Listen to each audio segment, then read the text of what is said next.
Italy की पाइमोंट घाटी के एक गांव में जाड़ों के महीने में धूप बिल्कुल भी नहीं पहुंचती। पूरे गांव को कुदरती रोशनी पहुंचाने के मकसद से यहाँ पास के पहाड़ की चोटी पर बहुत बड़ा शीशा लगवाया गया। कैसे एक विशाल दर्पण की मदद से इटली के गांव ने धूप का दीदार किया, देखिए। छांव से परेशान एक गांव। विगानेला गांव के लोगों की सर्दियां छांव में ही बीतती रहीं।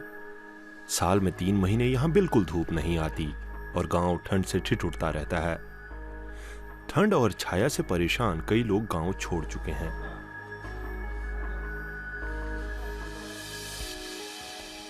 लेकिन अब ऊपर से एक मदद आई है, ऐसी जगह से जहां धूप रहती है।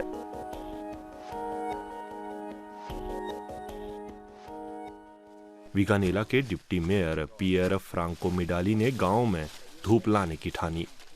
ट्रेन ड्राइवर रह चुके मिडाली अपने गांव को जिंदा रखना चाहते हैं। हमारी मंजिल गांव के ऊपर का चट्टानी पहाड़ है, वहां एक दर्पण है। वो धूप को परावर्तित कर विगानेला के चौक पर भेजेगा। वहां तक पहुंचने के लिए 1 घंटा चढ़ना पड़ता है। दर्पण को नए उपकरणों और मरम्मत की जरूरत है।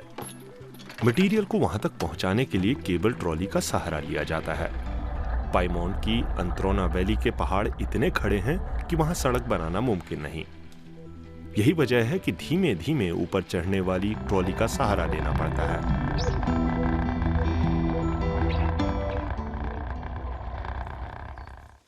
और आखिर में कुछ दूरी तक पियर फ्रांको को खुद सामान ढोना पड़ता है। घाटी से 1100 मीटर ऊपर लगाए गए शीशे तक ऐसे ही पहुंचा जाता है।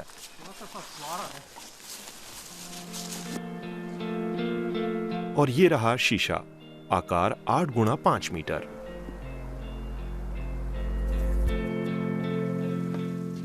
दस साल पहले इस दर्पण को लगाकर पियर फ्रांको ने अपना एक सपना पूरा किया। वो छांव में जकड़ी घाटी में धूप की गुनगुनाहट लेकर आए।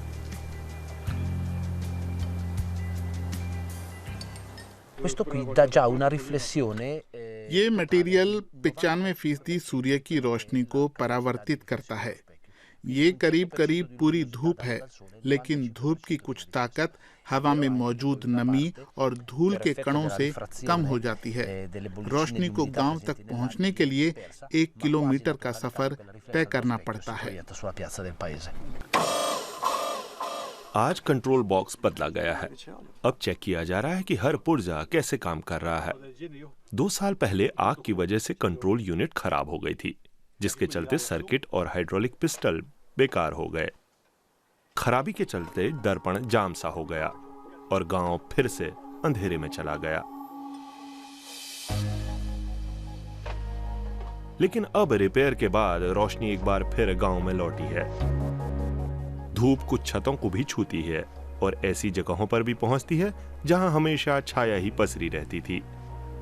सर्दियों में गांव के पास एक बार फिर से सूरज है। जाहिर है कि फ्रांको मिडाली की ये मेहनत है। आपको थोड़ा बहुत क्रेजी होना पड़ता है, सकारात्मक रूप से, ताकि नए विचार और दृष्टिकोण विकसित हों। इसकी मदद से आसपास की छोटी सी दुनिया में कुछ चीजें तोड़ी जा सकती हैं। पियर फ्रांको मिडाली को उम्मीद है कि दर्पण गांव और उनका कारोबार रोशन करता रहेगा। इस दौरान वे कुछ और आइडियाज पर काम करते रहेंगे।